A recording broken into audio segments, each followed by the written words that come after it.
Hello everyone, this is Jory and this is the Blender Robot Manufactory. And give me just a moment to get this timer out of the way.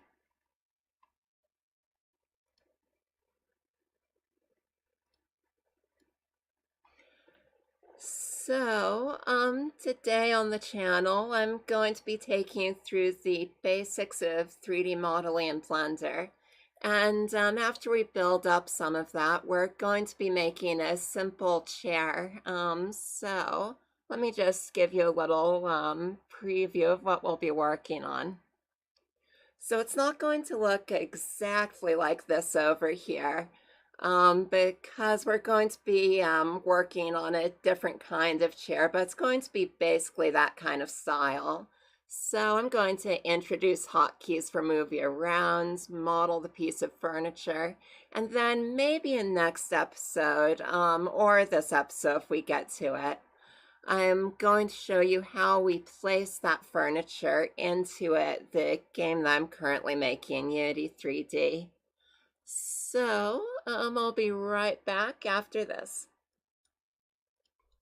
Hey there, my name's Jory, and this is the Blender Robot Manufactory. I'm a 3D artist and game designer currently making a roguelike platformer in Unity 3D. On this live stream, I give a window into my process of creating models in Blender. We'll be learning the basic commands and techniques I use to create a range of designs for my video game, from furniture to robots to animated human characters. I'll also show how I create models for use in 3D printing. Since we'll be focusing on my personal workflow, this channel will not be a comprehensive course, and many features of Blender will never be covered. However, this channel is meant to be a great jumping off point if you've never used Blender before. We'll also be covering topics that are interesting at any skill level, like what makes a good design, how to generate ideas for unique creations, and how to compose shapes in three-dimensional space to create models that look great from any angle. So whether you've never made a 3D model and would love to learn, you've been doing it for years, or you just want to hang out, relax, and enjoy my process, please tune into the Blender Robot Manufactory on Twitch TV.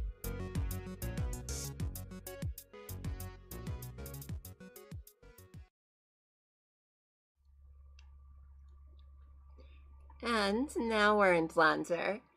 And maybe just one moment to get this set up. So this is the settings that I work in. But if you're just loading Blender up for the first time, it's going to be looking a little bit different. So give me just a moment to get that set up. So I'm going to be going up here in File and then going down to Load Factory Settings and then click on here under OK. So this is what Blender's going to look like if you're just starting up out of the box. So I'm not going to be working with a lot of the things in this scene, and I like it to be a little different when I'm modeling in Blender. So I'm just going to take you through how I set up the scene. And you may want it a little different from your workflow, but for now, I'll just show you so everything it's not confusing. So this over here is our scene view. As you can see, we have some different things listed over here, a camera, a cube, and a lamp. And what I'm going to be doing is I just click on the lamp and then I press delete. And give me one moment. Let's try that again. There we go. So I click on the lamp and press delete. And that should, and we need to have our mouse cursor in the 3D view where you can see all your objects here. And then after I press delete, I just click delete here. And as you can see in the center of my screen, you can see all of my mouse clicks and also all of the keys that I press. So again, I'm just going to right-click on this camera over here to select it because we're not going to be working with it today. And then I press delete and then just click OK, delete. And give me just a moment. Seems I might be having some kind of network error for Twitch. I'm just going to make sure I'm still streaming here. Going to be just a moment to make sure I'm live. And it looks like we're still good. So now what I'm going to be doing is this window down here is for animating. And we're going to be looking at that in a few episodes, but not for a little bit. So in order to move windows around in Blender, you see there's this little 3 diagonal lines in the corner. And if you just hold down your left mouse button on there and pull it down, then you can move that so that it moves over the other window. And there we go. So that's out of the way for now. And also I'd like this out of the way. So you see I'm just hovering my mouse over the side here, and I'm pulling it in when my cursor shows the 2 arrows. And let me see. So now what I'm going to do is I don't really like this grid floor here. So I'm just going to be getting rid of that for now. So to do that, I pull this out. You see there's a little plus here, which lets you pull that window out. The 2 big windows that are accessed like that are here and here. So now I'm just going to scroll down here to where it says display, I believe. And you see it says grid floor here, so I'm just clicking that to get rid of that. And I usually don't work with these lines, the red and green ones, but I'm going to leave them for now because it might help you get a sense for what we're doing today. Going to hold my mouse over the side of the screen and just pull it back. And let's see what else. So I also like to work with a different color scheme, especially for recording. But that's really up to you whether or not you want to do that. So you see I just went File, User Preferences there. And I'm going to be going over to this Themes tab and clicking it. And then under this thing that says Presets, that's just preset themes that are included in Blender. So I'm going down to the North theme, which I personally like, but it's really up to you. And let me just pull up my notes because I wrote down specifically the change I'm going to make right here. So let me have a look. Oh, right. So I need to click on 3D view to change how colors are set up in the 3D view. You see you have all different kinds of things that you can really customize as much as you like, but right now I just want the background color to be a little darker. So here I've written down what I like for it. So I'm just going to, let me see, going to click on this, go to the hex code, and just paste in the one I like. Ooh, whoopsie. There we go. And now I'm going to close this down. And it seems that wasn't quite right, so let's try that again. And then I am going to just pull this over and do this again real quick. Doesn't seem it's saved, that's the problem. So now you see that background color really dramatically changed. And now I say Save User Settings. And I'm going to click the X here. And now just because I'm recording here, you don't have to do this at home. I'm just going to pull this down over my camera so I'm not blocking things that you want to see. And I'm just going to put a garbage window up here for now. You don't gotta put that there. And now I think we're basically set up here. And, oh right, and there's one other thing I like to set, but I'll get to that in a moment. So for now, I'm just going to go up to File here and bring this down. And so that these settings load every time I go into Blender, and I don't need to set this up all the way from the beginning each time. I'm going to go to File and go to Save User Preferences. Save Startup File, sorry. And just click on that, click OK, and that should be just like this every time we go into Blender now. And you can put whatever you want in this start scene, so even if you have a model you're working on, you just want that to pop up immediately when you open Blender, then you can save your startup file, and that's what you're going to see when you go into Blender. And let me just go over the basics of moving around. So if you hold down your middle mouse button, you see you can just move all around this cube here. And then if you hold down Shift and your middle mouse button, now we're panning around it.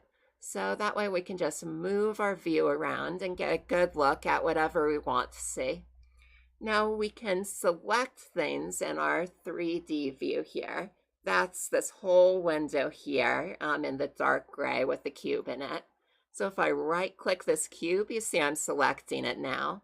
And you can tell it's selected because we have this yellow outline around it.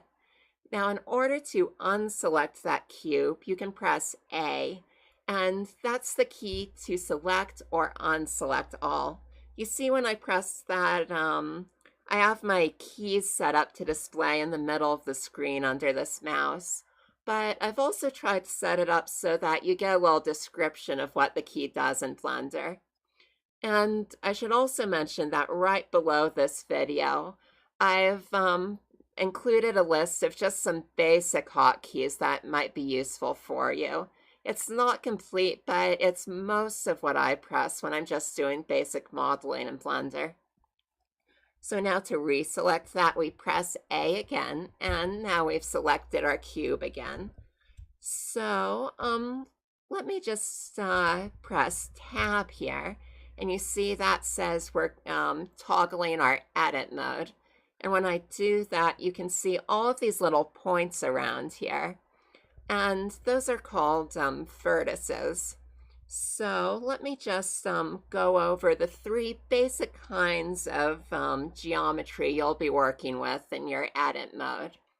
And you can go through all of them right on the bottom. You see these 3 tabs down here.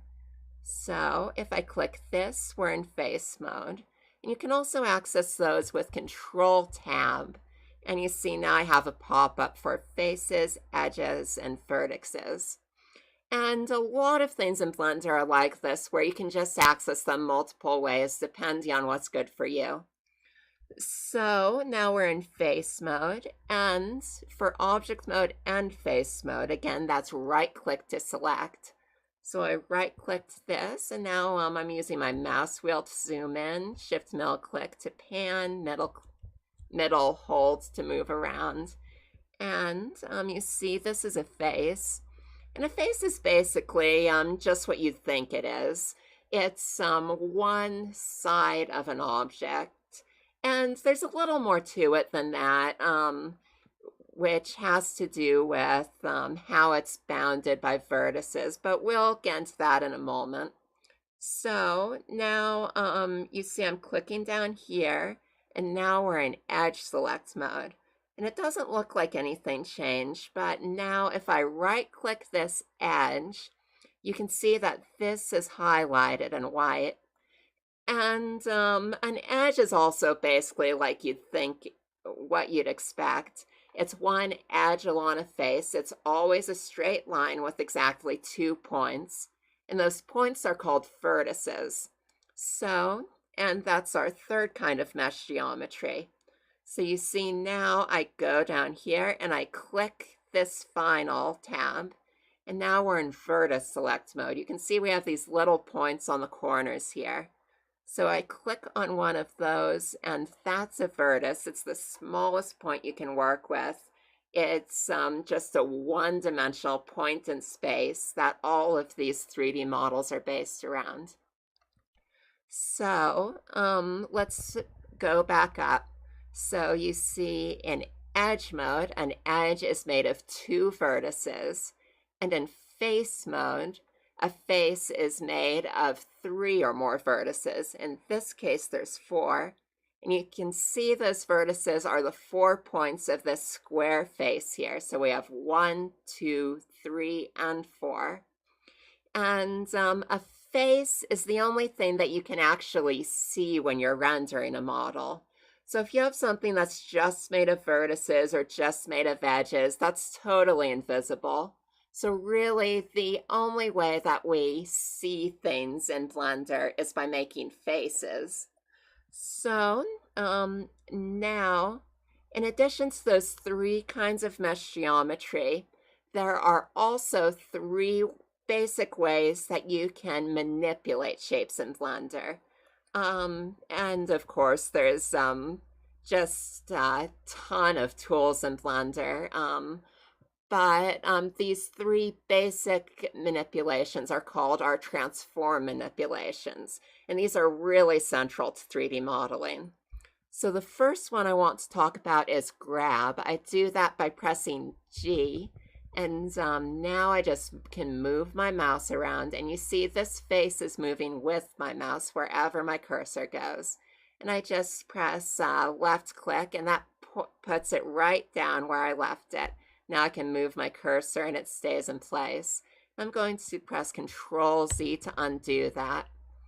And now another kind of basic manipulation we can do is rotate. So for that, I'll move around here so you can see it better with, again, hold down middle click to rotate. And now I press R, and you can see I'm rotating this around here. And again, just press left click to drop that down in place.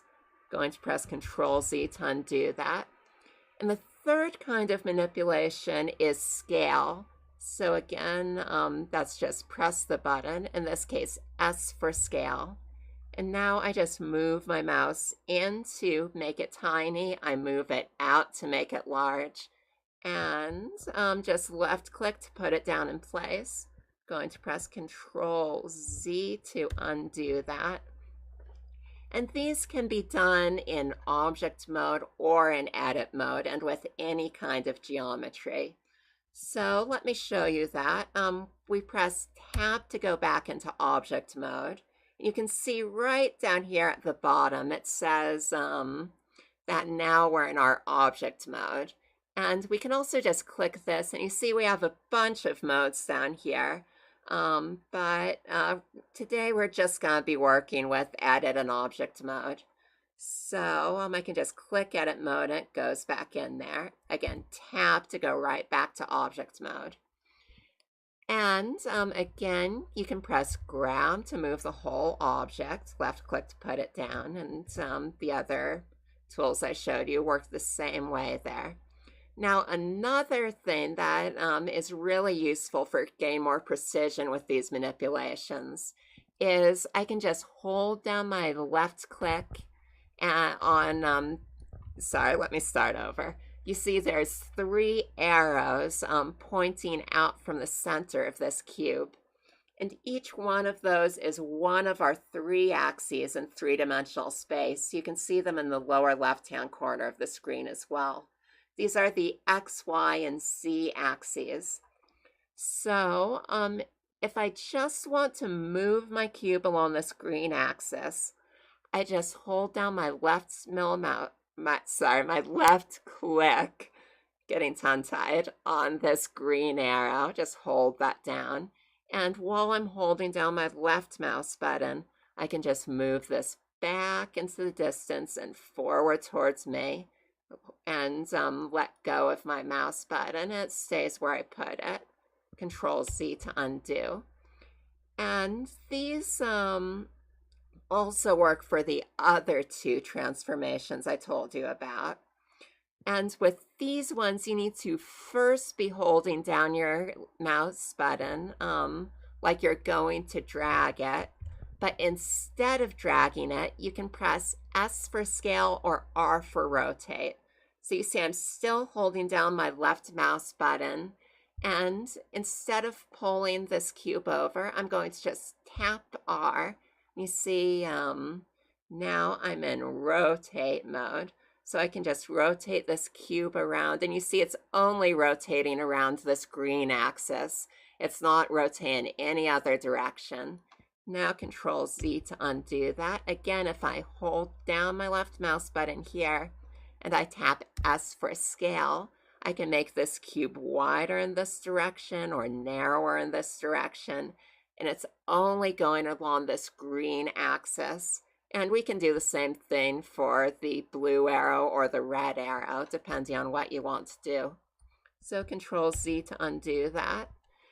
And let me think what else. So I should also tell you that that grab and rotate are only relative to how we're looking at the model. And let me explain how that works. So now you see we're looking at the cube kind of from this corner going in. And if I just press G for grab, it's going to move with my mouse. I'm going to put it over here. And now let's think about what happens to that cube when I did it. So you see I've got this red center line here and this green axis here. And where those two meet, it's where the cube started, at the dead center of our scene. And now you can see that the cube has moved over to the right side now of the red axis and behind the green axis. And that was just from dragging it over. Now, this kind of movement can be a little confusing and hard to get really precise controls when you're working in three-dimensional space. And let's just Control C this. So you see what's really happening here is that when I pull this over, I'm not actually moving it in a three-dimensional way because my mouse isn't three-dimensional. It's a two-dimensional tool. So my mouse only has an x-axis going across the screen and a y-axis going up and down. But this cube is moving around in three-dimensional space. So how this actually works is when I grab the cube, it's only going along this flat plane relative to me. So you can think of this like you're holding out a sheet of transparent paper in front of you. And maybe you're drawing or moving a cube around on that paper. And the cube might be a three-dimensional object, but can only slide along that piece of paper. So sometimes you actually do want to do this. It will be intuitive after a while, once you've worked with it a bit. But just remember that grab and rotate are going to be happening relative to how you're looking at the object. So I'm going to be pressing Control Z to put that back. And one way that we can really control the way we're looking at it is by pressing a button to lock our camera to one of these axes on the numeric keypad. So in order to do this, we can press 1 and that goes to our front view. We can press 3, that goes to our right view. And we can press 7 and that goes to our top view. There's some more controls for this, but I'll leave those for later. So now let's press 1 and go into our front view. So now suppose I want to grab this cube again. I'm going to press G and then move it over like I did before with my mouse. And now let's see what happened to the cube. So as you can see, it stayed right on this red line, and that's because our camera was perfectly locked to the front view. And it didn't move at all forward and back. This can be really useful for getting more precision in your models. So Control C to go back, and rotate, like I said, is the exact same way as grab here. So if I press R for rotate, you see I can just rotate this all around and left click to put it down. Now I'm looking at it again, and you can see it's kind of pointy in all directions because it went just relative to how we were looking at it, edge on here. So Control Z. Now if I lock it to front view again with numeric keypad 1 and press R for rotate, then let it go. Whoa, let's try that again. You can see that's just rotating around this green axis. And I just want to mention that if you've used Blender for a long time and this is really basic for you, don't worry because we'll be covering a lot more high-level stuff and getting into more full-speed modeling and more high-level discussions about design and things like that later. But right now I'm just covering the very basics, so even people who've never used Blender before are in a really good position to follow along and really develop these skills from the ground up. So let me see what else. So there's also one more user setting I'd like to mention, and that is, let me just show you something before I get into what it does. So if I press numeric keypad for front view, and then G to grab this over, you can now see the side of that cube. And sometimes that's not really what we want because these locked views are really nice for getting precise control over the model. And I like to go into orthographic mode here so that I can see how everything lines up. So I'm going to press numeric keypad 5 to go into orthographic view. And this will really show you how it works. So now look at how this changes the cube. Again, numeric keypad 5 for perspective, and then numeric keypad 5 for orthographic. And you can see that all of the perspective in this locked view just goes away. That's because in orthographic mode, the other side of this cube is perfectly lined up with the front of it. Doesn't matter how far away I pull this over, we're still just going to be seeing the front, how it's lined up. And here's what it looks like if I pull this out into another angle. So again, perspective mode. And you can see it kind of jumped forward towards me, and then orthographic mode. It looks different, doesn't it? And an easy way to show what this is doing is to pull this into the distance. Go back, this is perspective mode again. You see it's closer to us now. And now I'm just going to hold down my left mouse button on this arrow and pull it out way into the distance. And in three-dimensional space, objects in the distance are smaller and objects close to us are larger. And this is just the way that light works in a three-dimensional space. But then suppose I go into orthographic view with numeric keypad 5 and I do this again. So now I just do the same thing. I pull this into the distance, but you can see it's never getting smaller.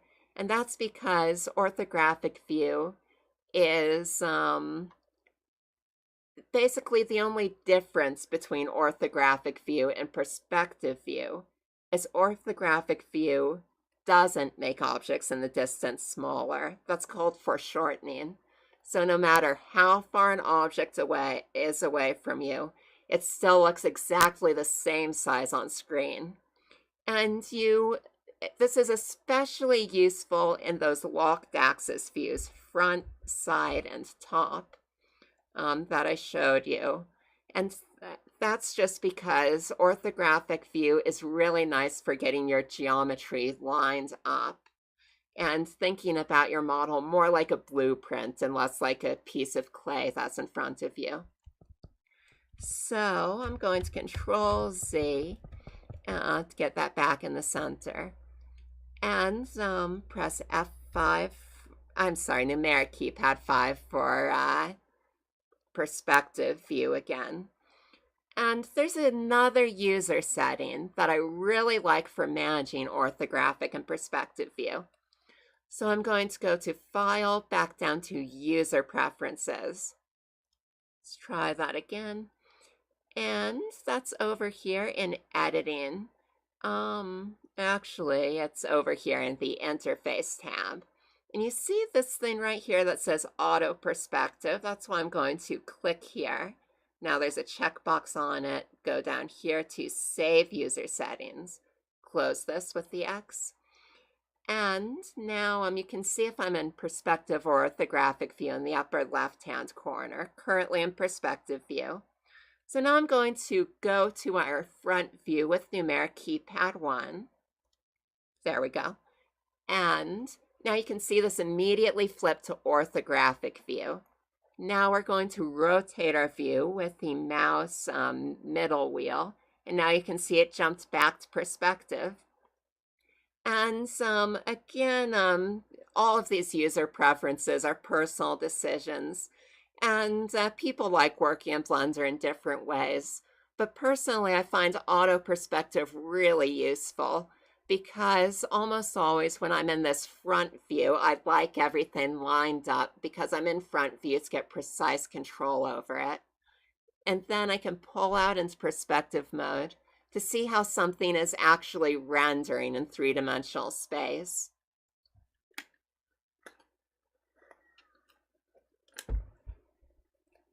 So now,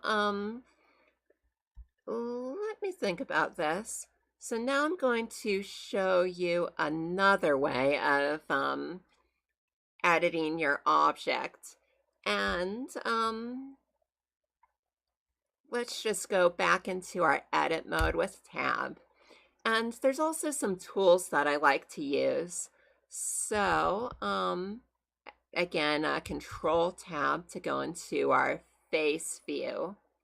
And again, you can press that down here. So now I'm right-clicking on this to select the face. And let's just move our view over here. Now if I press E, you see I can just pull this out, and that's called an extrusion. So this is a way you can take a face, vertex, or edge and just pull it out so that you have more of the object to work with. This is a really easy way to start building things up and get shapes that you want.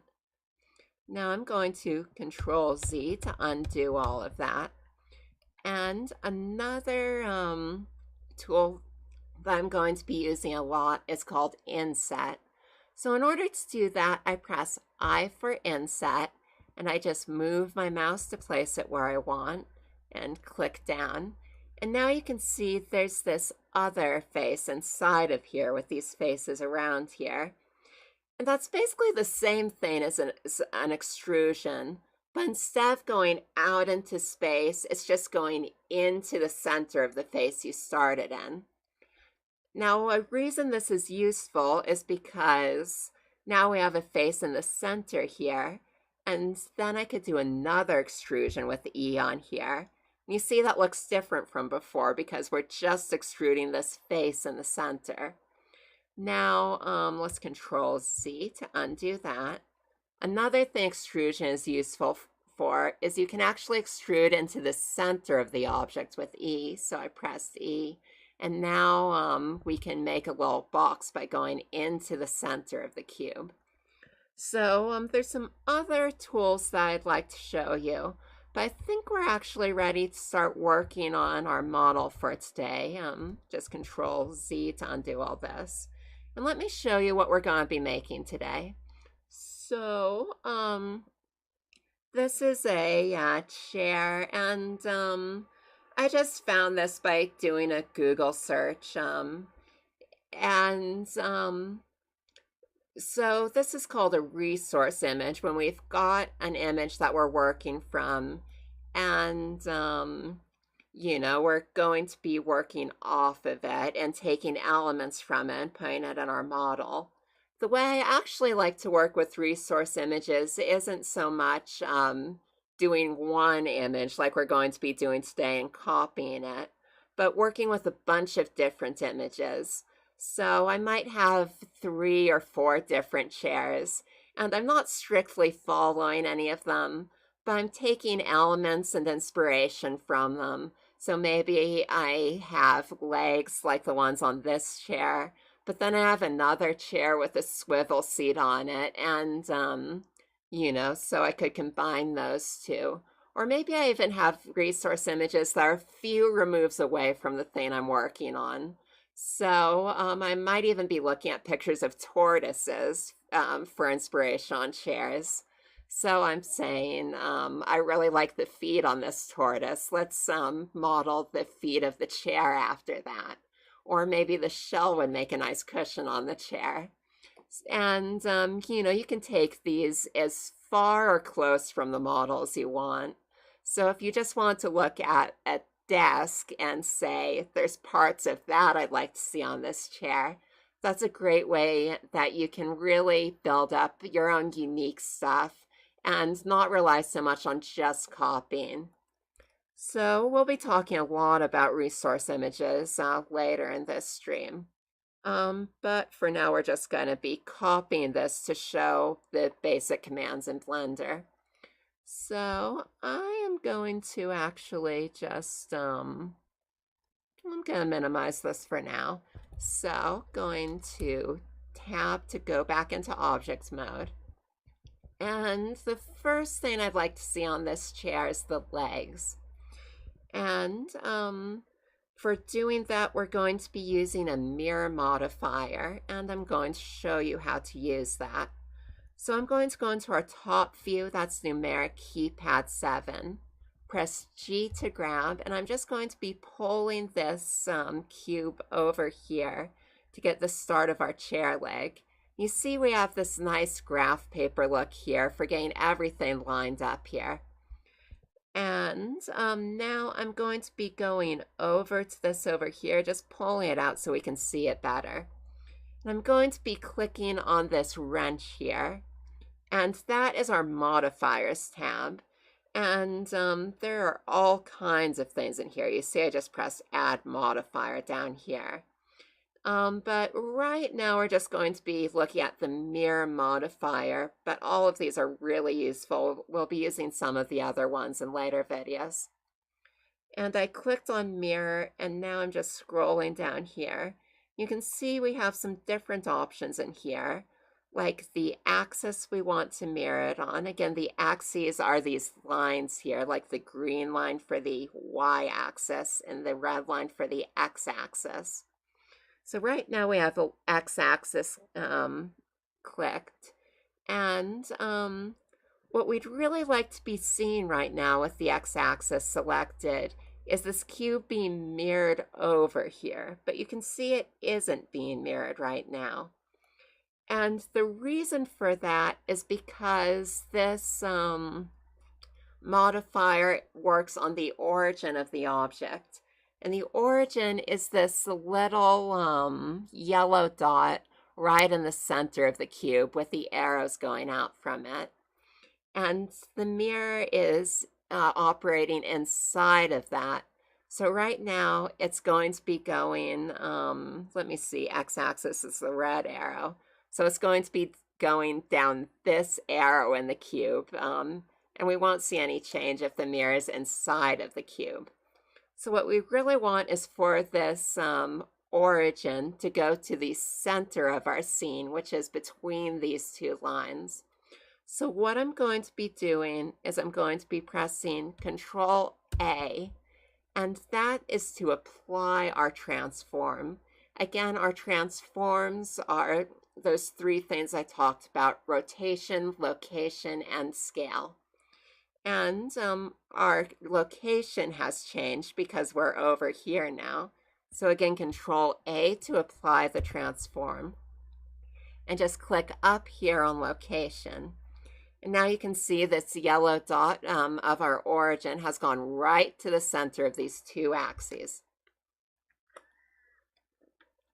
And we have a nice mirror going. Just imagine this is a real mirror going down this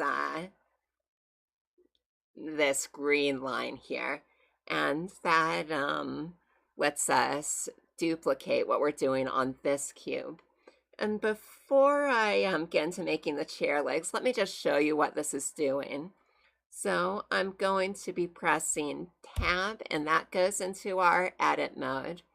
And now you can see we're currently in face select mode.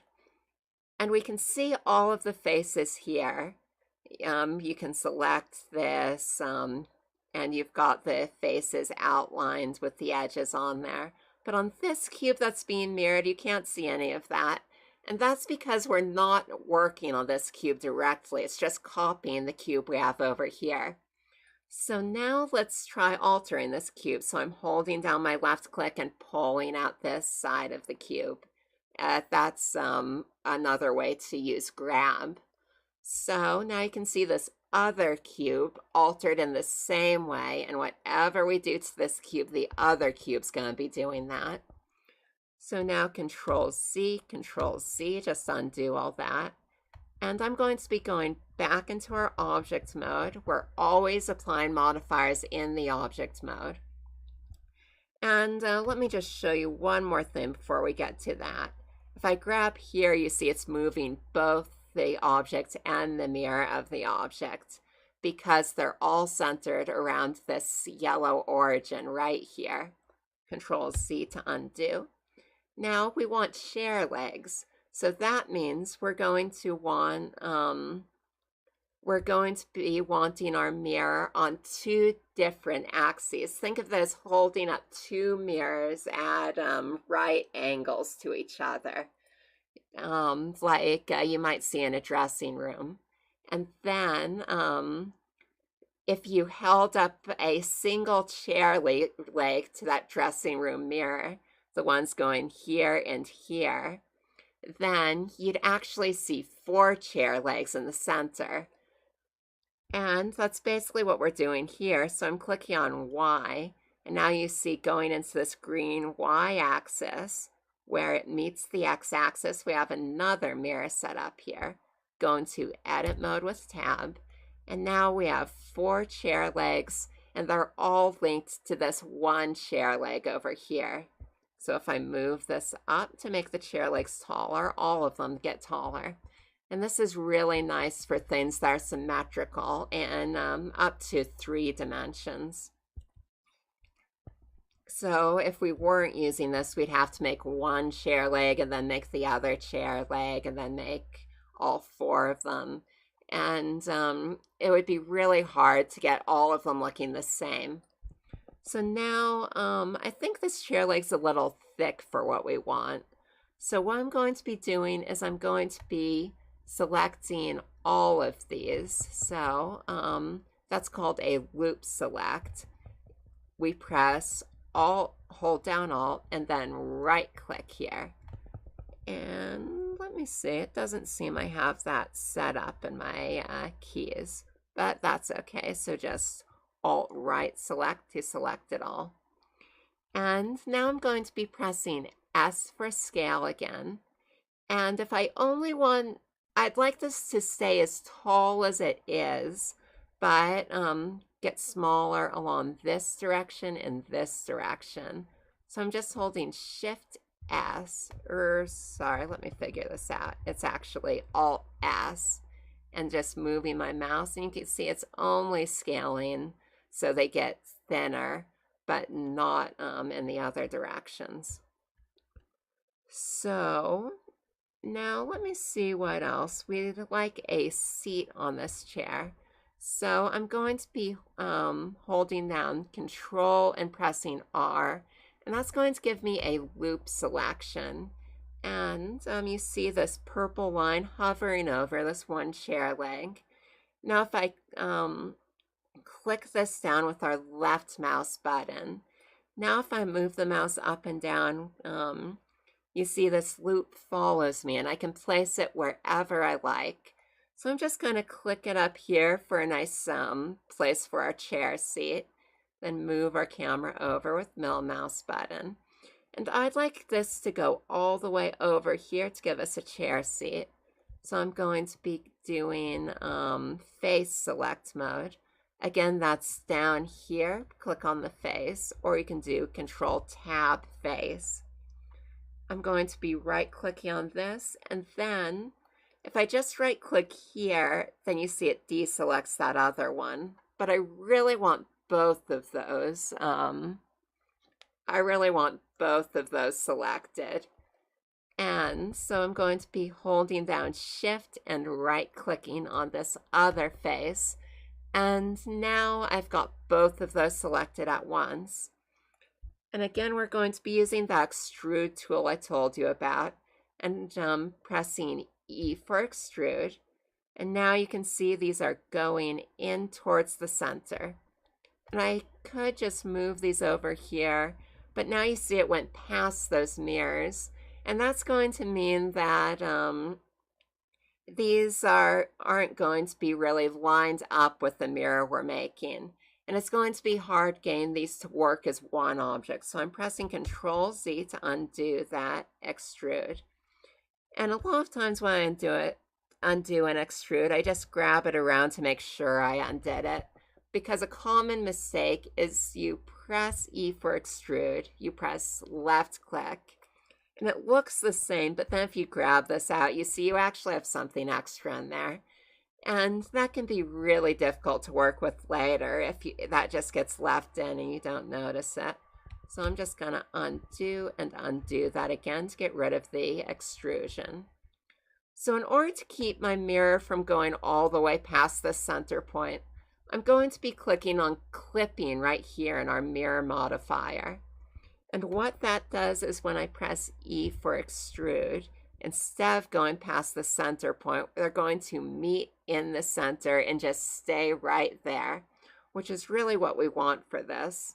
So I could just click this down and it would stay right where we want it. But I'm going to undo that with Control Z because there's one more thing I'd like to do with this chair seat. So I'm going to press E for extrude again. But then if these meet in the center like I was going to be doing, you'll notice I have a face here and a face here. Now those, if I keep going and they meet in the center, are going to wind up in the inside of the chair. And this probably won't be a problem for, it won't really change how the chair looks. It won't change how it's rendering. But it's kind of sloppy keeping faces around that aren't doing anything. And if you just have a ton of these in your model and you're working at a high resolution, it might slow down your render a little bit, or it might make the mesh, mesh is just another word for the object that we're working with that's made up of these faces. It might make your mesh a little more difficult to work with. So what I'm going to do is with these two faces selected, I'm pressing delete. You can see all these different things I can delete. I want the faces, so I just select those. And now those are gone, and you see we have a hole in these chair leg extrusions. So now I'm going to be going to vertex mode, Control Tab for your mesh select mode. And in order to select all these vertices all around this loop, I'm going to be holding down my Alt right click. And you see that selects all of these. All of these vertices are yellow now. So then I'm just going to be pulling these one at a time with the green arrow and the red arrow into the center. And now I'd like this seat to be flush with the legs instead of making this X. And that is where our snap tool comes in. So I'm going to be dragging this window over so we can see our window down here a little better with our tools. And this magnet right here is how you turn on snap mode. And I'm just going to be clicking on this arrow, but clicking on the magnet. And then right next to the magnet, there's this other box. It says type of element snap to. So I'm going to be clicking that, and here's all the different things you can snap to. So I'm going to be clicking on vertex for now, and that means that my selection will snap to the same positions of vertex that I hover over. And you can turn this on faster with, let me see, it's going to be Shift Tab, and that turns our snapping tool on and off. You can see it down here with this magnet. So I'm going to be selecting this vertex with right click and this one.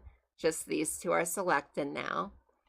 And I'm going to be just pulling this green arrow to grab and hovering over this vertex. And you can see it's perfectly aligned with this side because we snapped it there. Doing the same thing over here, and now we have a nice chair seat. I think I'll turn, I'll leave snapping on for now. Now let's go back to our example resource image. And since we have this mirror modifier, and I'm going to be changing it a little later, I'd like to get most of the details I want for the legs hammered out right now, because we'll be changing the mirror modifier and it's going to be a little different to alter the legs later. So you can see one thing that we want is these crossbars going between all four legs. So let's go back to Blender. In order to do that, I'm going to be using my loop cut again, Control R. And most of these hotkeys in Blender you can remember with the mnemonic, which is just, you can remember what the key for it is because it starts with a letter. So like grab starts with G, scale starts with S, but loop cut's a little difficult to remember because it's Control R. So you can also think of this as a round cut if it helps you. You see it's going all the way around the chair leg. So again, we have this purple line for the loop cut. Click and move it up. Then I'm just going to click again to put it down. And we're going to be doing that just one more time. Same thing, Control R for loop cut, click, move it up, click again to put it down. And I'm going to be doing Control plus Tab. That changes the kind of mesh selection we're making. So I'll be moving it down and I'm going to be putting it in face selection now. And now we're going to right click on this face and that's going to select it. And remember our inset tool is going to be really useful for getting this chair crossbar here. That's I, and then we move our mouse in and we get a nice inset in here going inside in the face. And that's a different kind of snapping Corridor City. So I'm going to be pressing delete here, and that's just going to be deleting the face here. Click on the face. And the reason I do that is the same reason I deleted the faces up here, because I don't want them inside of the chair seat. So again, I'm going to be moving this in, and I don't want that face inside of the crossbar where it isn't doing anything. So now I want to be selecting vertices. So I can go down here, press this for vertex select, or again, Control Tab for mesh select mode. And now we're going to be Alt right clicking. And again, that's a loop selection or round selection, and that gets all these vertices around here. And I'd like these to meet in the center here, so I'm going to be pressing E for extrude. And actually, you see that's all wobbly. I really want them to be straight in the center. So I'm just going to be Control Z to undo that. Then I'm going to make sure we don't have the extrusion anymore, like I said. Control Z to undo. And now I'm going to be pressing E, but instead of going, ooh, not that way.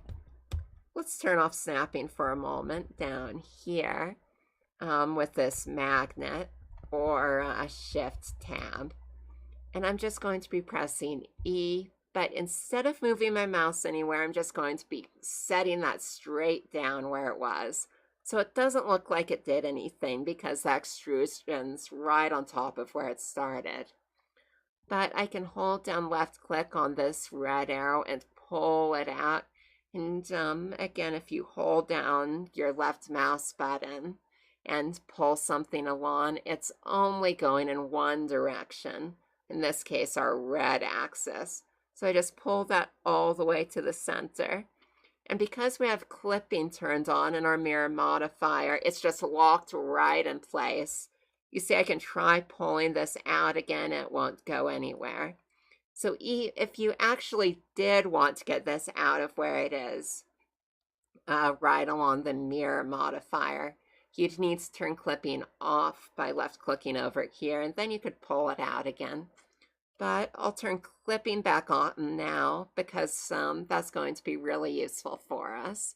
Move this back into place. And now I'm just going to do the same thing I did again here. I'm going to be I to inset, delete this with the delete key, select faces. We are going to vertex mode with Control Tab. Alt right click to select a loop, and E for extrude, put it down, pull it out with the green arrow. And now let's take another look at our resource image. And you can see these crossbars are taller here than they are wide. So I'm going to be copying that. And I'm going to be going into my front view and actually, there's one more thing I'd like to do first. So another thing that snapping mode is really useful for, again, that's Shift Tab, go into snapping mode. And Control Tab for face select mode. I'm going to be right clicking on this face. And since I did this extrusion separate from the other one, these might not be exactly lined up. So I'm going to be pulling this down with the blue arrow and just pulling this to this vertex right here. Let go of left click. Now it should be exactly lined up with that other one. Do the same thing for the bottom. Now let's make these chair struts taller.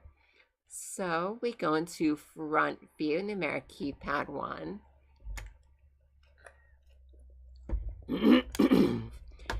And a nice way to work, so you're working with not just the things right in front of you, but everything behind it, is you press C, and that goes into mesh mode. You see, if I move around here, I can see not just my front faces, but also everything behind it. So again, Z, go back into solid view, Z again, and now you can see those legs, even the ones that are hidden by everything else. So numeric keypad 1 for front view. And I hope you can see this okay at home. I guess my background color isn't great for seeing this black outline. What I'm going to be doing is pressing Control Tab and go to Vertex Mesh Select mode. And now, in order to select everything along here, I'm going to be making a box selection. To do that, I press B. And now you can see I have this crosshair on my, going over my mouse cursor. And I hold down left mouse click, and now still holding down left click, I'm drawing out this box. I move it around what I want to select, let go of left mouse button. Then if I move around my view, you can see everything behind that was also selected.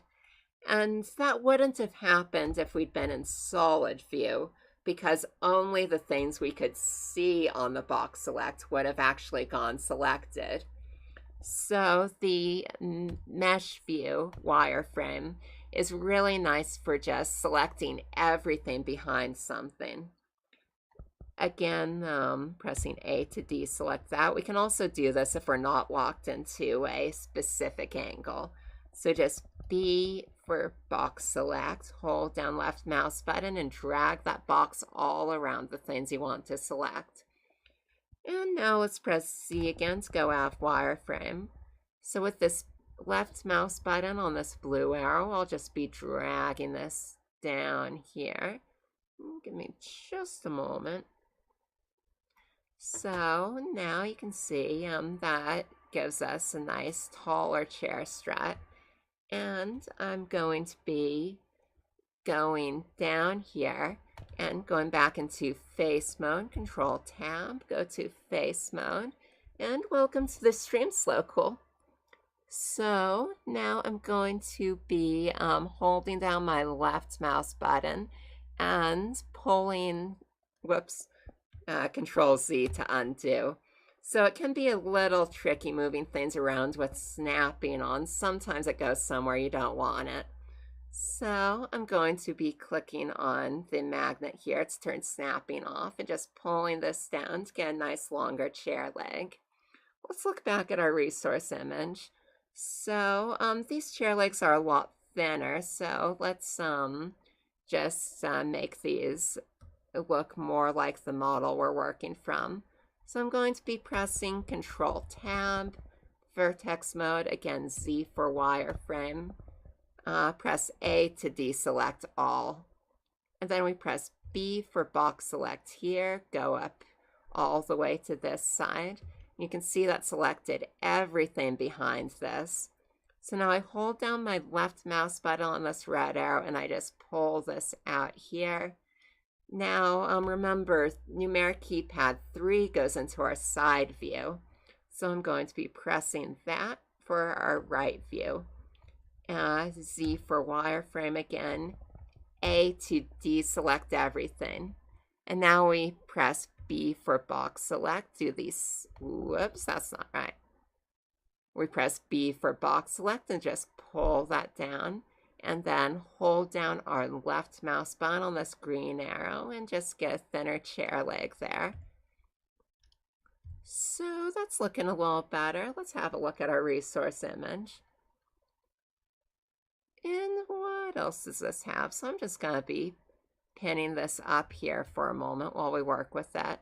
So I'm going to be going into front view and Control Tab for my mesh select mode, go back to vertices, Z for wireframe, A to unselect all, B for box select.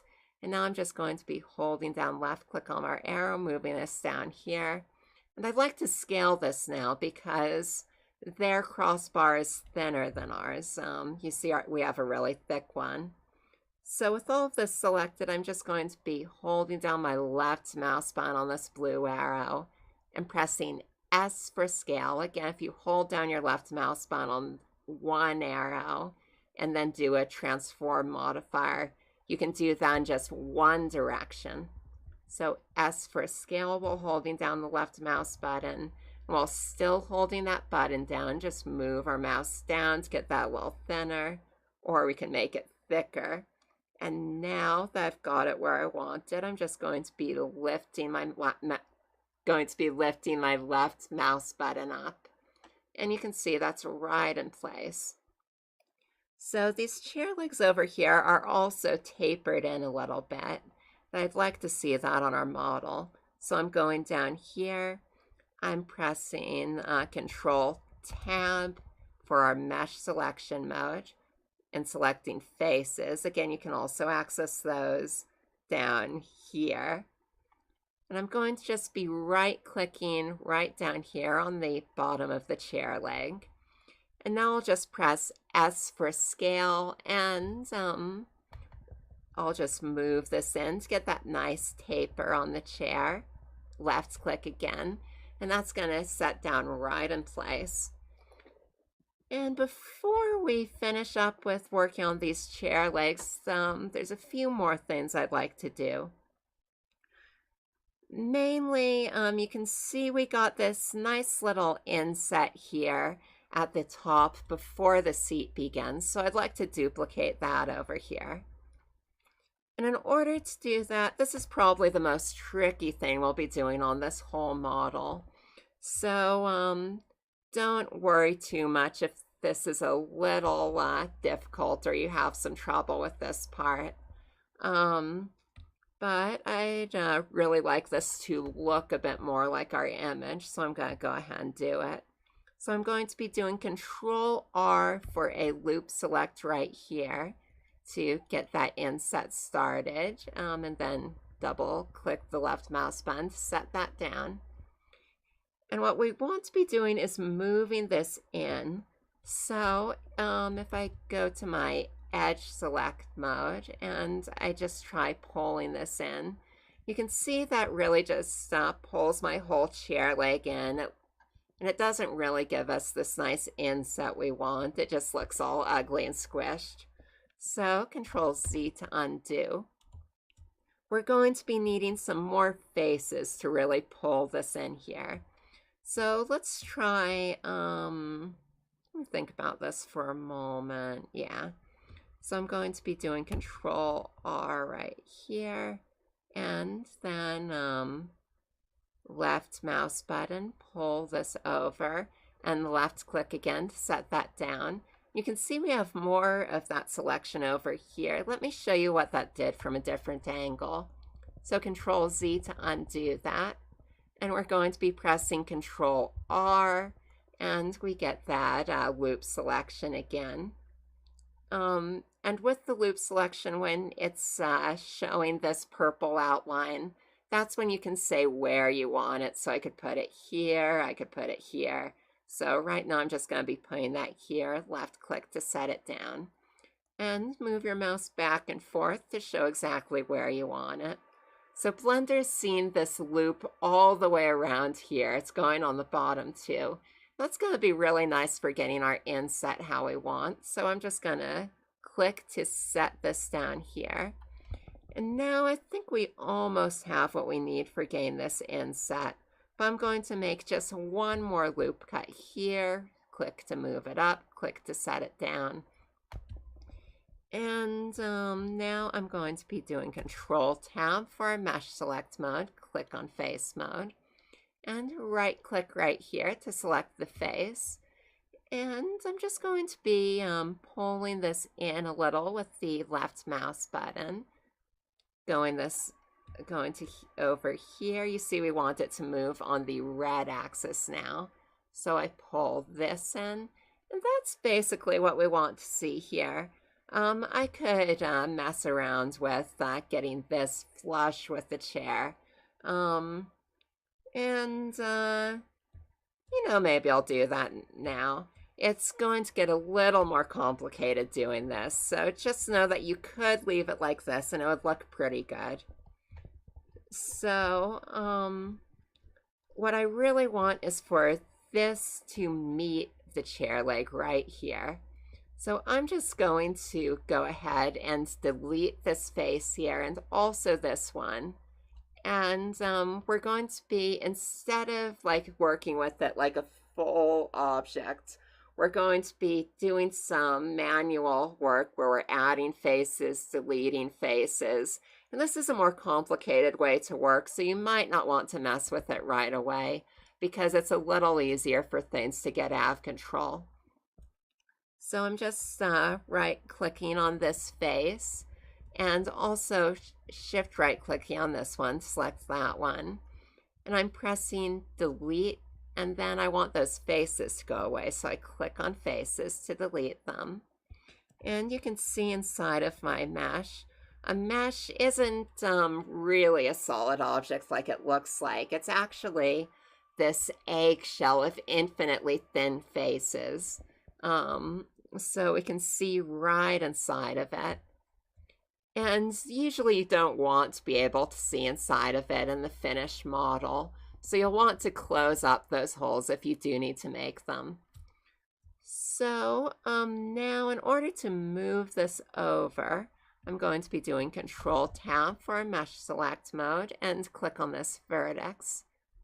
Going to be right-clicking this vertex to select it. And now you can also use your mouse wheel down here to scroll around since I've got the chair blocking it. And just click on this magnet. Now I want this vertex to snap to where this one is, so that this is going to be lined right up with it. So I'm going to be holding down my left mouse button and moving this right over here. And you can see now it's lined up right where I want it. Let me say one more thing about the snap tool right here. So Control Z. So if I just press G for grab, again, that's in relation to our view. It's just moving all over here. So if I just hovered over this one, you see it would snap directly to that vertex in 3 dimensions, which isn't really what we want here. So Control Z to undo that. And again, to grab in just 1 dimension, hold down my left mouse button here and move it over. And with this, let me see, we're just going to be doing that again. So hold down left mouse button, move this over. I'd also like this to be flush with these, so just move this up here. And this one should also be flush, so doing the same thing. I'm just going to do this side really quickly, so we're keeping it the same as the other one. And let me just fill in this hole. Again, if you make a hole, you want to fill it in. And first of all, we're going to want to move this over here in order to fill in this hole. So I'm going to be right-clicking this vertex, and I'm going to be moving over to this one, shift right-click to select that one as well. And then I just want to merge these together. So I press Alt-M for merge, and there's all sorts of things you can merge it to. But Blender remembers what order you select things in. So I selected that middle one first, so I'm just going to click on last right here. You see it moved the first one I selected to the last one, and that's all lined up really nicely. So I'm going to be Alt right clicking here, and that's going to select a nice loop around here. And I'm going to be pressing F, and F just makes a face where I selected. It fills in that hole nicely. Let's go over here, and this is looking a little wonky, so let me just make sure that's all lined up. Yep, should be good. So now we're going to be going over here, and I'm just going to do the same thing real quickly. Going to be going through this one a little faster just to keep things moving. And move this one over here as well. Move this to line up with here. Move this up here. Snap this one up here. And let me see, it doesn't look quite right. So I'm going into my front view. That's numeric keypad 1. It looks like this over here needs to be moved up and snapped to that. And I think we're actually pretty good there. Going to wireframe, and yeah, that all looks like it's lined up great. So now we've made a lot of extra. Oh, also we want to fill this in. Again, Alt right click to get this loop, F to fill in the face. So now we've made a lot of more vertices than we really want. So you can leave these all in, but they're going to make things a little harder to work with later. We don't really want the model to be more complicated than it needs to be. We want all of these details and vertices we're adding in to add details that people looking at the model can actually see. Like you can see we have this vertex here and this one here. It's not really doing anything having a face here. It's just making the model more complicated to work with. And in general, the more faces and vertices something has, the more difficult it's going to be to add more detail to it. So that's why I'm just going to merge these to make it as simple as it can be while still looking the same. So I'm going to right click to select this vertex.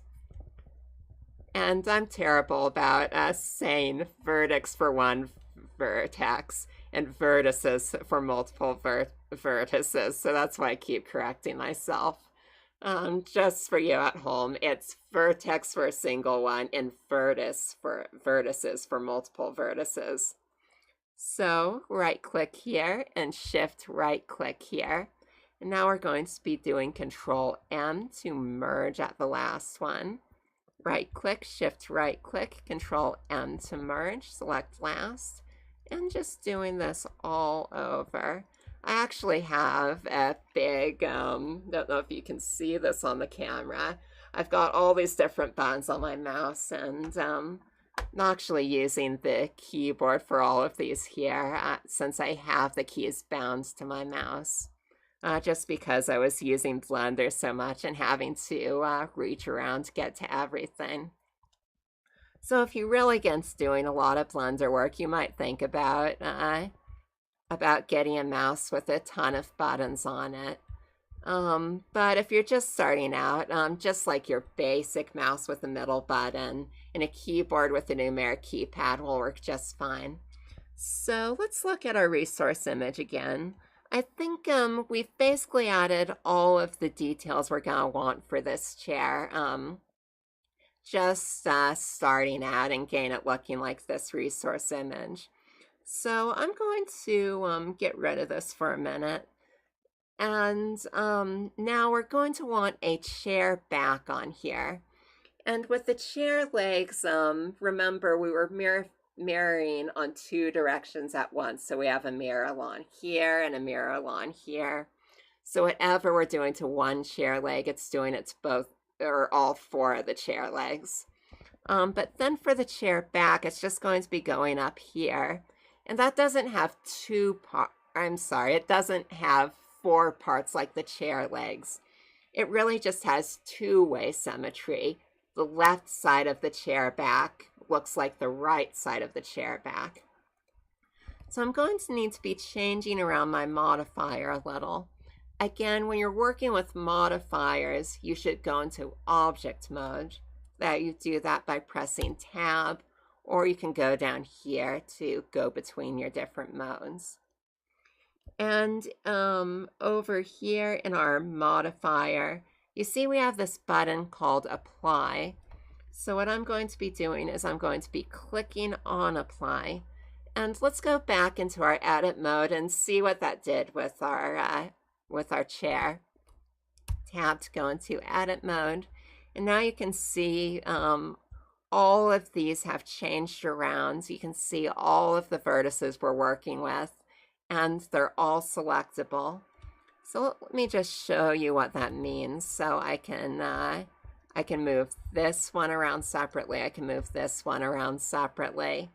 And that's actually a little too much freedom because we still do want some symmetry here. So I'm going to be pressing Control-C, Control-C, just get those back where they were.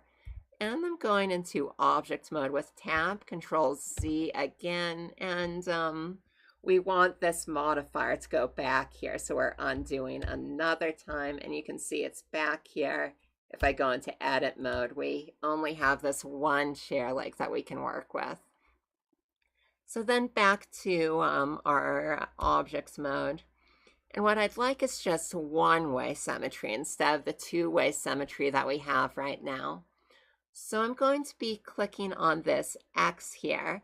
You can see half of our chair disappeared, and that's what we want right now because we're only going to be applying this bit. So I'm going to be clicking Apply again, and then we go into Edit mode, and you can see all of this is stuff we can work with now. And that's what we're going to be wanting for going forward with the back of the chair. Go back into Object mode to work with modifiers. But I do want this other side of the chair to still be here and to be able to work with it. So I just go over to this wrench here and scroll up so you can see the Add Modifier button. Click this, then go over to Mirror Modifier and click on Mirror. And now we have that mirror modifier back. You can see we just have X selected by default, and X is our red axis right here. So go into edit mode, and you see with our mirror modifier now, these two chair legs are things we can move around. So I could do something like this and it wouldn't happen to this chair leg, but it would happen to this one back here. So Control Z to undo that. And we still do want clipping to be checked down here so things don't go through the center of our model. So I'm going to bring back up that resource image of the chair we're working with. And you can see these struts for the chair back are pretty much just extensions of the leg. At least that's how I'm imagining it looks on the back side. So I'm going to be making sure I'm in face select mode down here, or Control Tab to get to it quicker. You right click on this face right here, and then that's E for extrude, and now we're just getting these struts of the chair back. And let me see, I'd also like this cross piece going across the back. So now I'm going to be pressing E for extrude, and we're just getting a little more up there. And the reason that I did that other extrusion is so that we have another face that we can work with in order to make that chair back. I'm just going to pull this up a little more since this is the part that's going to become the back of the chair. I'm right clicking on this face to select it. And again, there's multiple ways that you can get a nice clean extrusion in just one dimension. But this time I'm going to be going into side view because that's another nice way to just get things to line up. And I'm pressing E for extrude, and that's only extruding along this one axis. Just going to drop this down here about where I think the chair back should be. And let's look at that. So now I'd like this to just go across here in order to form the back of the chair. And pressing E for extrude. And again, we don't want this face to wind up inside of our model where it isn't doing any good. So I'm going to be pressing delete and then just select faces, delete all that, and we've got a nice hole here. And then Control Tab to get to vertex select mode. We press Alt right click to get that nice loop select there. And I'm just going to be holding down my left mouse button on the, oh, that's not good, Control Z. And again, sometimes snapping will mess it up if you're trying to do something that isn't supposed to snap. So just click this magnet to turn off snapping. And I'm just holding down my left mouse click button, pulling this over to the center. And again, clipping prevents that from going through the center of the chair. Get that resource image back up. And now you can see we basically have our chair like we want it. I'd also like this seat to be here. So in order to do that, I'm going to be going to Control Tab, select Faces. I'm just going to be Shift right clicking to select all of these at once along here. You see the seat extends a little bit beyond the back chair leg, so that's what we're going to be doing. And I'm pressing E for extrude, and that's pretty good. You see it's just pointing out a little bit beyond these chair legs. I'd also like this bit to line up more so it isn't sticking out here. So I'm going to be pressing Control Tab for edge select, right clicking here to select it. And I'm going to click on snapping again and pull this over. And now it's nice and lined up. Again, we don't really want all of these extra vertices here just going to waste and, you know, beyond making our model harder to work with. They also make it so if you're rendering a high resolution image, it's going to take longer, which is especially bad if you're running it inside of a video game. So again, I just select this vertex over here, and Alt-M will merge that, select last. I'm just going to be doing that all over here. Alt-M to merge, Alt-M to merge.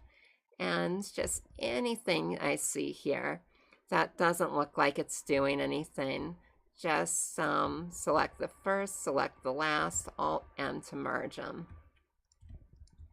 And this is a really good habit to get into, especially if you're doing things that are going to be rendering intensive or are going to be rendering in real time, like game resources. And let me see. Now I think I'd like this to be consistent with this side. So in order to make another line here, I'm just going to be, actually I'm going to be deleting this line. So Control Tab, go to Edge Mode, right click to select this, and then delete. But if I just say delete the edge, you can see it makes this ugly hole here, which isn't what I want. So instead, after I press delete, I'm going to dissolve this edge. That just dissolves it away so it isn't there anymore. Select dissolve edge, and now it's gone. It looks more like the other side. So again, going into vertex select mode, and I'm just going to be getting rid of all of these vertices that aren't doing anything for me. And let me see, it's looking pretty clean now. Actually, this doesn't even need to be here, so just gonna be merging all of these, and that looks pretty nice. These technically aren't doing anything, but I do like how they're level with this, so they might be useful for getting a little more detail into that later. And let me see what else I can do with this chair. It's looking pretty good. Something I might like to do is get rid of this little cross piece here, so that this part of the seat is lined up with this inset here. Just give it a little more detail, make it more beautiful. So we're going to be using our knife tool for this, and that's K for knife. So I probably want snapping off for a minute, so I'm clicking the magnet, press K, and now you can see my cursor turned into a knife, and I can just hover this over. You see it likes to go along the edges here, and it turns red when it hovers over a vertex. And I'd like that to be right in the center of this. So I just left click here, and now you see it's drawing out this purple line. I'll just left click here to finish this. And now you see the knife wants to keep going. So I could click here, I could click here, and then enter to apply. And you see all of these cuts turn into new edges. So this is a way you can really have some fine control over getting new edges and faces in your model so you can work with those. And I don't really want all of these cuts, so I'm going to do Control Z to undo that. Again, press K, left click to start cutting, left click, and you can see it kind of wants to do something below my model, so make sure it's this line here. Click again, that wants to keep cutting, but this time I'm just going to press enter, and that's going to finish that. And this line's a little crooked, so I'm going to use snapping to get that into place. Right click here, and then drag this green arrow to this vertex. So now those two should be lined up. Right click this one, shift right click to select that one as well. And we want these to be lined up with this edge down here. So I'm going to pull my green arrow to move that over. I'm going to hover over this vertex with my left mouse button down, and that's going to snap it right there. Let go of your mouse button.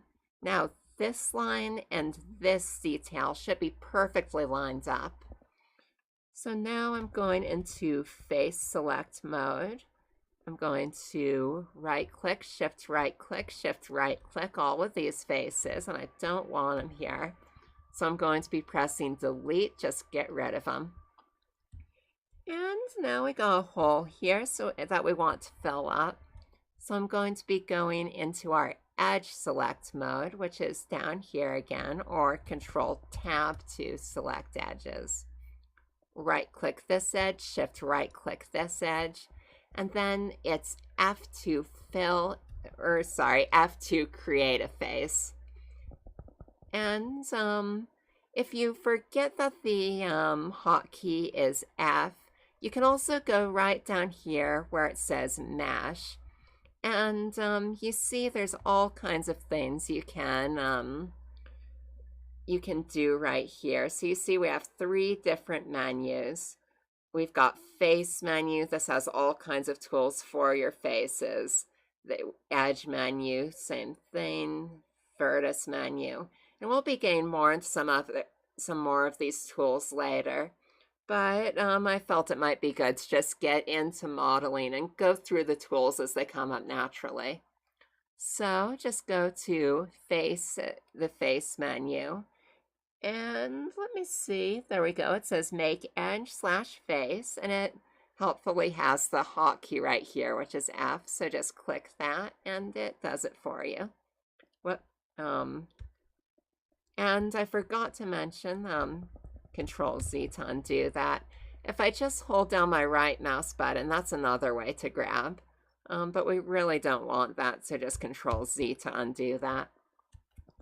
So now I want to put another face right here. So I right click this and then shift right click here. And you can see I just have the top and the bottom edges selected. However, I can put a face here even though I don't have this edge selected and this edge selected. And the reason for that is because making a face here really just cares about the vertices that I have selected. So let me explain how that works. So I go down here and I press the vertex select. You can see now I have this whole loop selected. So go back to edge select, and these are still selected. But really just remember that each edge has only 2 vertices.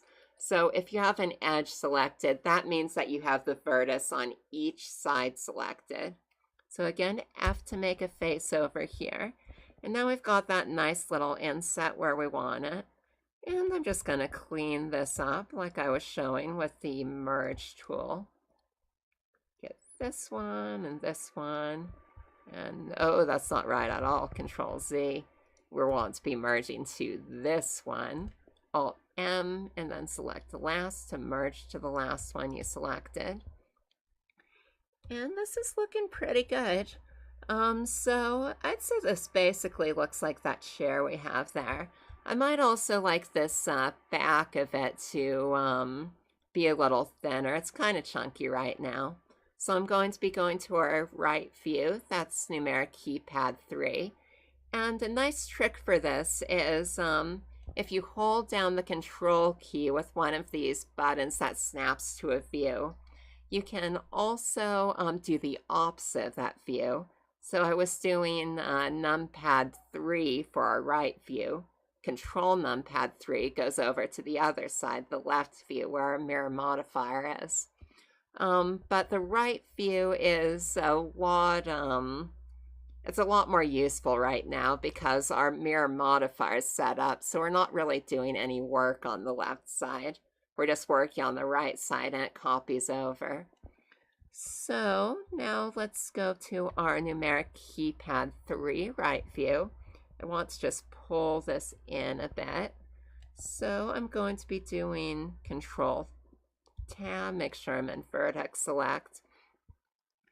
And I'm going to be pressing Z for our mesh view. Right click here. And I just did that to unselect the rest of them. I could have pressed A as well. So then B for a box select, press B, hold down left mouse button, drag it over, release left mouse button. And we're in wireframe view, so we select everything behind this. So then Z again to go out of wireframe view. And I can just pull this back with the green arrow, and now we have a nice little bevel there. And I'd say that's looking pretty good. So let me see. I'm going to make these legs a little skinnier the same way.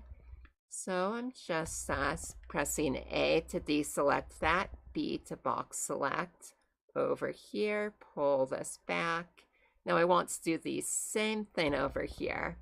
So Control Z, and let me show you a way to do the same thing on this side, even though we don't have the mirror modifier going over there anymore. So press Z again for wireframe view. And now I'm going to box select this side too. So I got this side selected and this side selected. See what that looks like here. And it's really nice to select everything behind these, because we really want to be moving all of the stuff lined up with this, or it's going to get a little uneven and looking weird. So go to our right view. And now to move both of these at once, even though we don't have a mirror modifier here, I'm going to be holding down my left mouse button on this green arrow and pressing S for scale. And let's try that again without snapping on. So hold down the left mouse button and S for scale, and just move this over here. And you can see these are both scaling at once. And the reason this is happening is because they're scaling around the center of the selection, which is the circle right here. So that's a nice way to move things out from the center of your selection.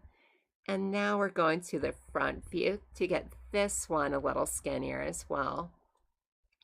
And I'm going to be going back into wireframe with ZB for box select. Just move this on up over here. We've got everything here selected. And you see I selected everything along this line, not just these bottom legs down here, because again, this is a nice geometric object, so it's really good to keep everything lined up. Just keep the lines clean and make it so that this chair back here has kind of the same dimensions as these legs down here, to just give it a more designed, cleaner feel. So holding down the left mouse button on this red arrow, just pull this over and let's have a look. Those look about like they're the same amount of scaled. And this is basically what we want for our chair back. I'm also going to be pulling this piece out here. You see it's overhanging a little bit. And we're going to be doing Control Tab, Face, and then I'm going to be pressing E. Just pull this out, get to overhang that a bit. Now we're going to be right-clicking here, shift right-click here, shift right-click here, just select those all. And E to extrude all of these out. And now you see it's got some nice extra detail on there. I think I'd also like to round out the corners of this a little bit. So I'm going to be doing Control Tab, selecting Edge, and right-clicking right here on this edge. Then I'm going to be pulling that down with the blue arrow, pulling it over with the red arrow, and we got a nice roundness on there. We want the same thing down here.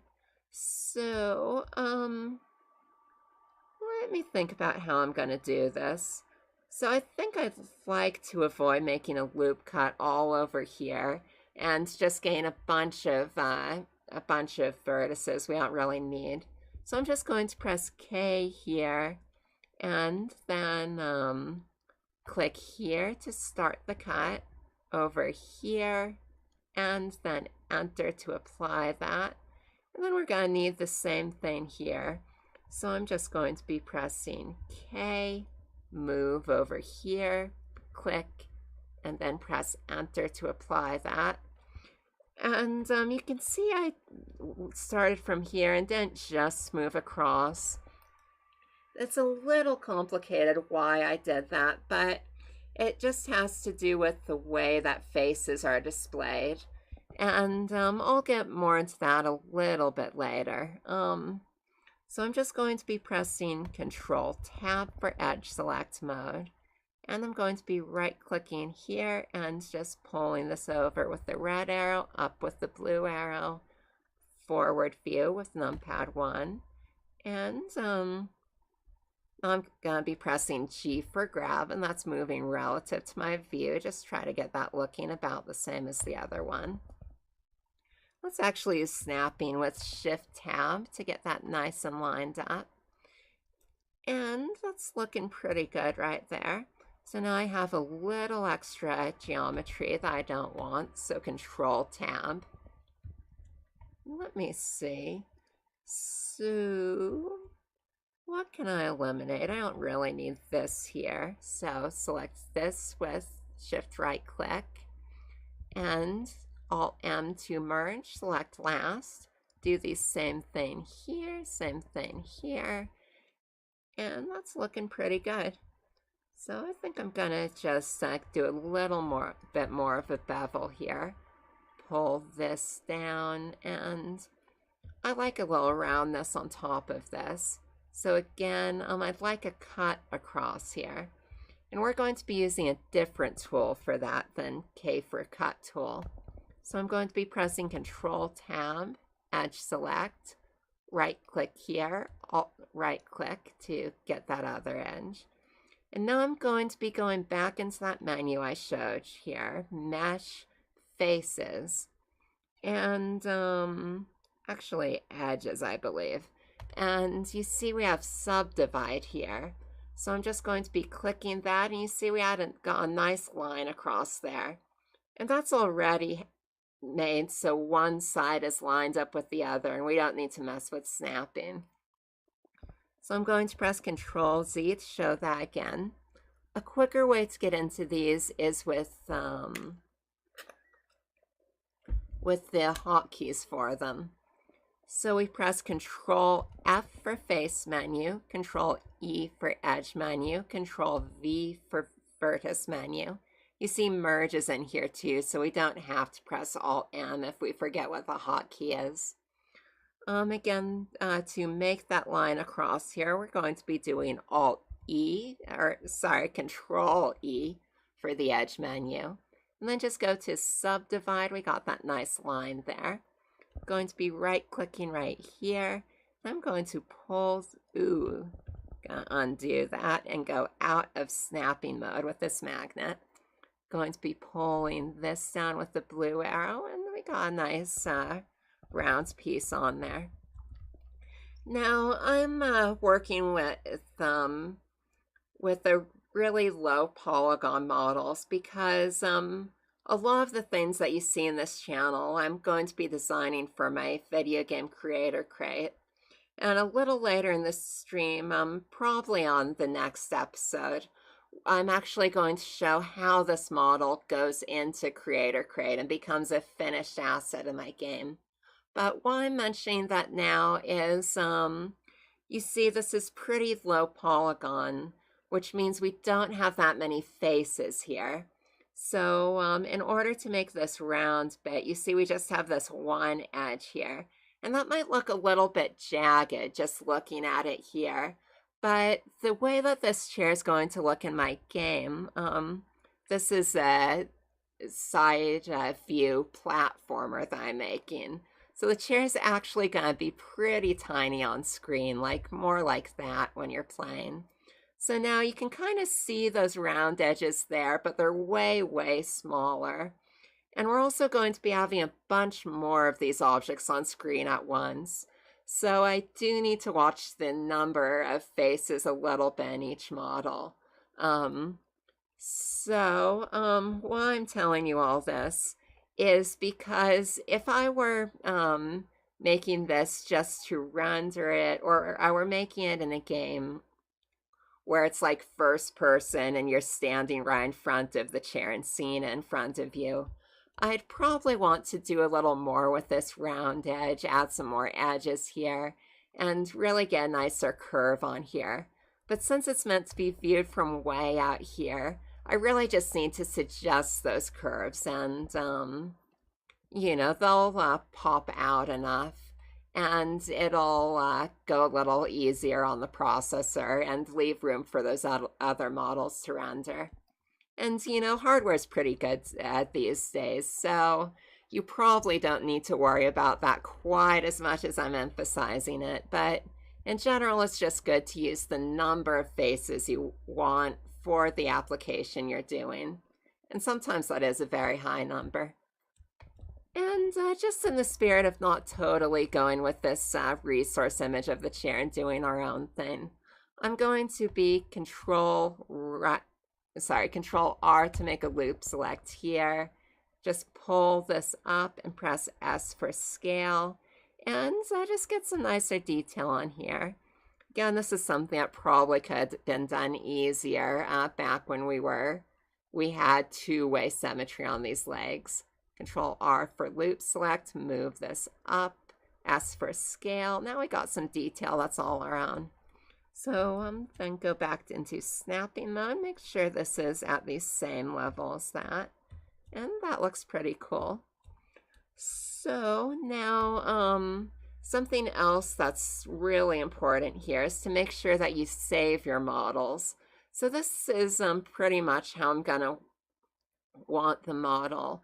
And really, if I were working on something on my own and, you know, we're taking a few hours, I'd probably be saving every 20 minutes or so, just get in the habit of doing that in case you make a mistake or your computer crashes or something, or you close by accident. It's just good to have those backups there. So I'm going to say, go up to File, then I'm going to say Save As. Let me see where I am right now. We're just moving through my directories. So I'm just going to find the folder I want real fast. I believe I have it right here in Blender Robot Manufactory in my Documents folder. Going to be going down here and let me see, Models, Stream 1. And I am just going to say, whoops. You see my, the thing that shows my keys goes a little nuts when I actually type, so don't worry about that. Stream 1 share. And I already have another one here from practice episode I did. So I'm going to press this plus here. And you see that adds a 1 after this. That's a really easy way to version your files. So press save. And what I mean by versioning them is if I say again, save as. Now we've got Stream 1 share in red. If I just press this plus here, now it's Stream 1 share 2. And that means that I can get a second copy of that. And that's generally how I like to work. Every few times I save, I make a new version of that. And this will eat up your hard drive space a little more, especially if you're working with something big.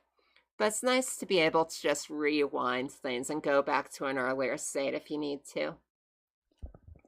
So let's see what else. This is about what we want to do with this chair for this stream. But I'm going to show you a few other features of just moving around and getting your bearings in Blender. So I'm going to be going over here, and there's all kinds of different settings here. Let's see what this is called, Properties.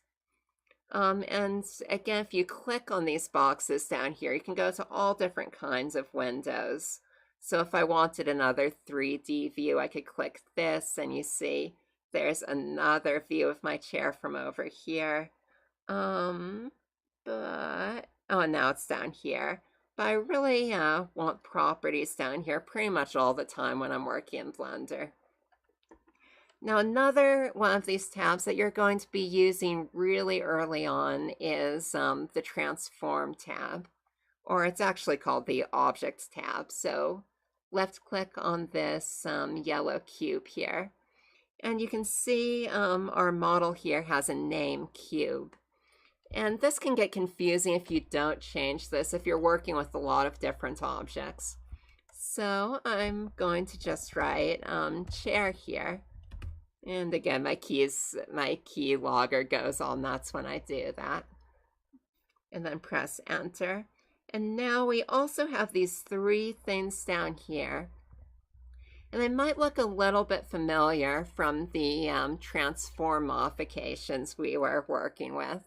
Again, that's location, rotation, and scale. And location, again, corresponds to our grab key, or our grab tool, which we use by pressing G. That moves things around. Rotation is right here, corresponds to our rotate tool, which we use by pressing R and rotating the object.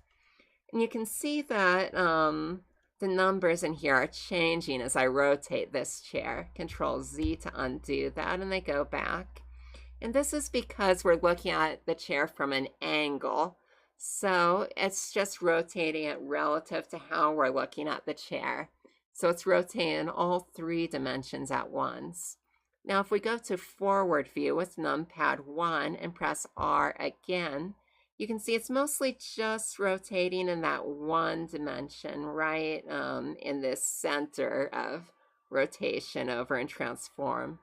And I'll pull this out a little bit more so you can see that each one of these has an X, Y, and Z component. And right now, these are all basically at 0 except our rotation, which is at 408 degrees. And of course, there aren't 408 degrees in a circle, but this keeps track of movement even beyond a single circle. And that helps a little bit with animating, but just know that if you do like a multiple of 360 degrees, it's basically back to center. So you see right now it's 720 degrees down here. And that basically looks like it's where we started it at. So now if I really want to get this back to the rotation I was at, I go over here and I say we want the X rotation 0, click here. We want Y rotation, just click in here, press 0, enter. Click in here, 0 for the Z rotation. And now we're right back with our chair in the dead center. And these transform components are really only affecting our object mode. So you see I go into edit mode and then I move the Y rotation around. It's moving the whole object. Even our mirror modifier right here is changed. So then like if I pull this over here, whoops, snapping mode will mess you up if you're not careful about it. Pull this over. And then you see that the mirror modifier is still working.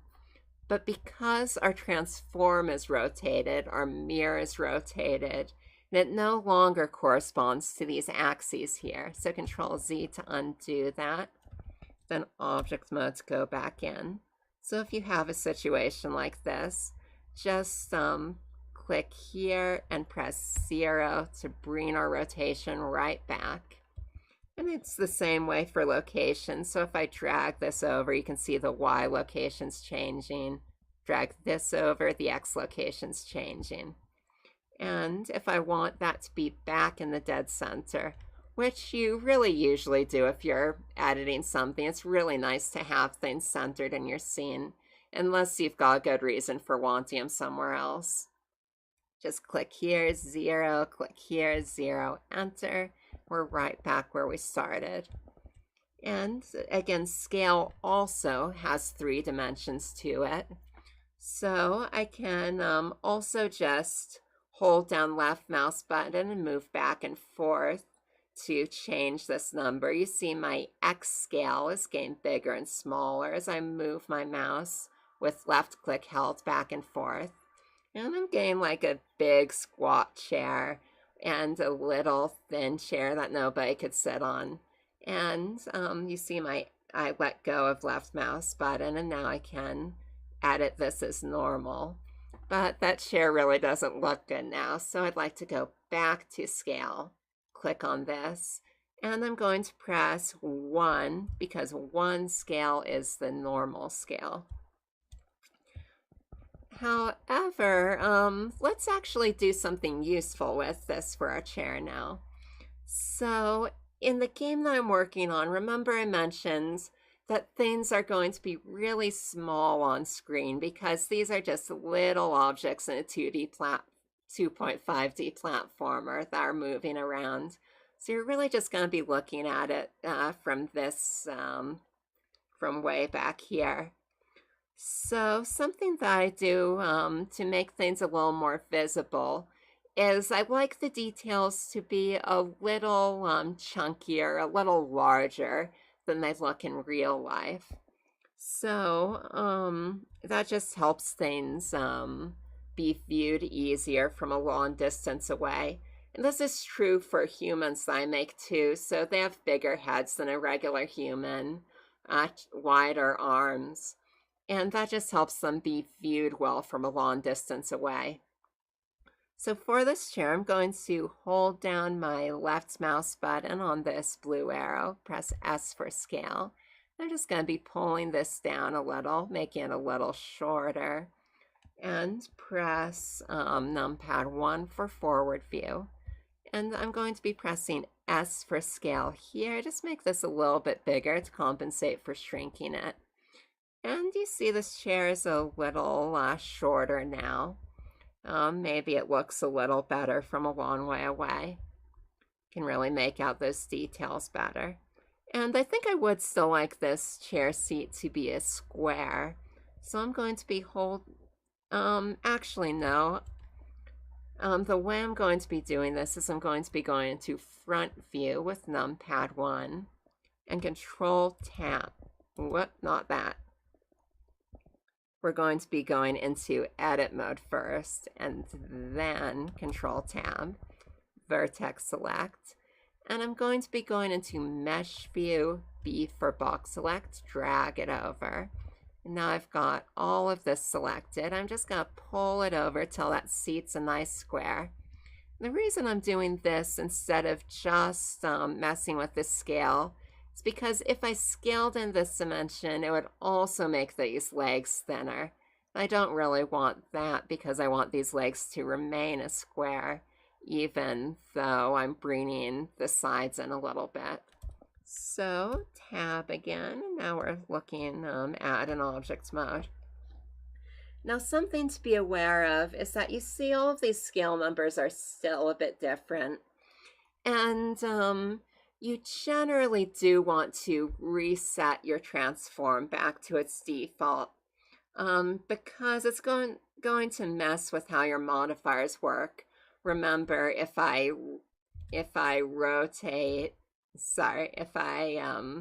change the rotation of this, my mirror modifier is also getting rotated.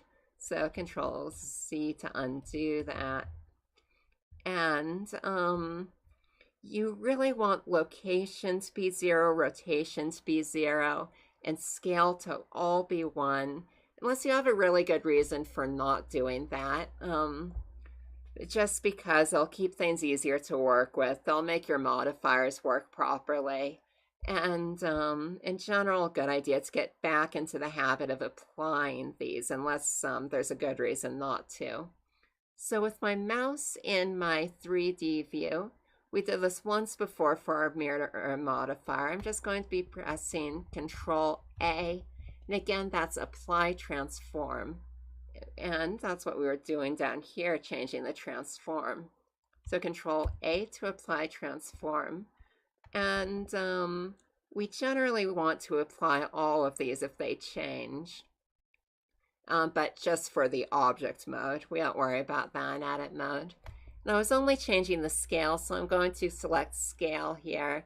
You see nothing changed in our 3D view, but this scale down here is now 1, 1, 1, just how we want it. And let me see what else. I think that about wraps it up for what we'll be doing in today's stream. And, you know, if you've had some experience with Blender and this is all really basic for you, and you know all of these hotkeys. Don't worry, because we are going to be getting into more complicated stuff and more discussion about design and less nitty-gritty. This is the key you press to do this later on. So on the next episode, that's going to be going on, and let me just save this again before I forget. File and save.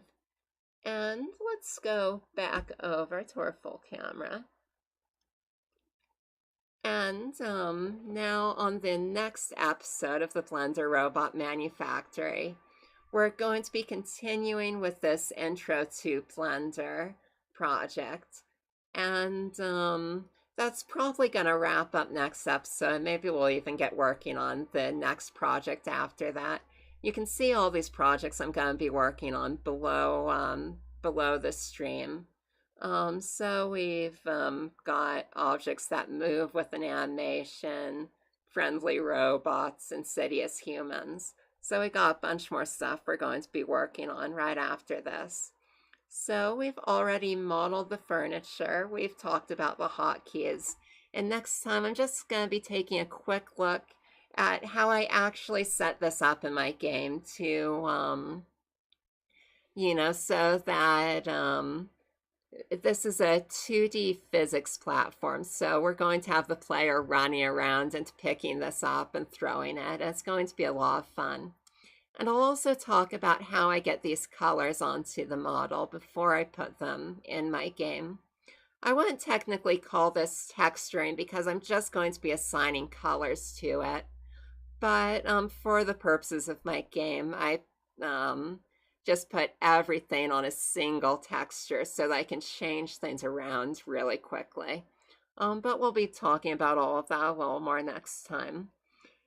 And I thank you so much for joining me, and I really hope you learned something and you enjoyed making this chair with me today. And let me see.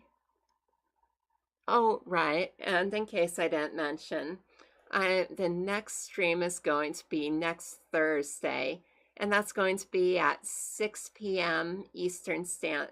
I'm sorry, it's going to be Tuesday Eastern Standard Time at 6 p.m. And from here into the foreseeable future, I'm going to be streaming Blender Robot Manufactory Tuesdays and Thursdays at 6 p.m. Eastern Standard Time, and Saturdays at 2 p.m. Eastern Standard Time. We also have that schedule right below my face on the page. And have a great day. And remember to be the apex predator of your own ecosystem.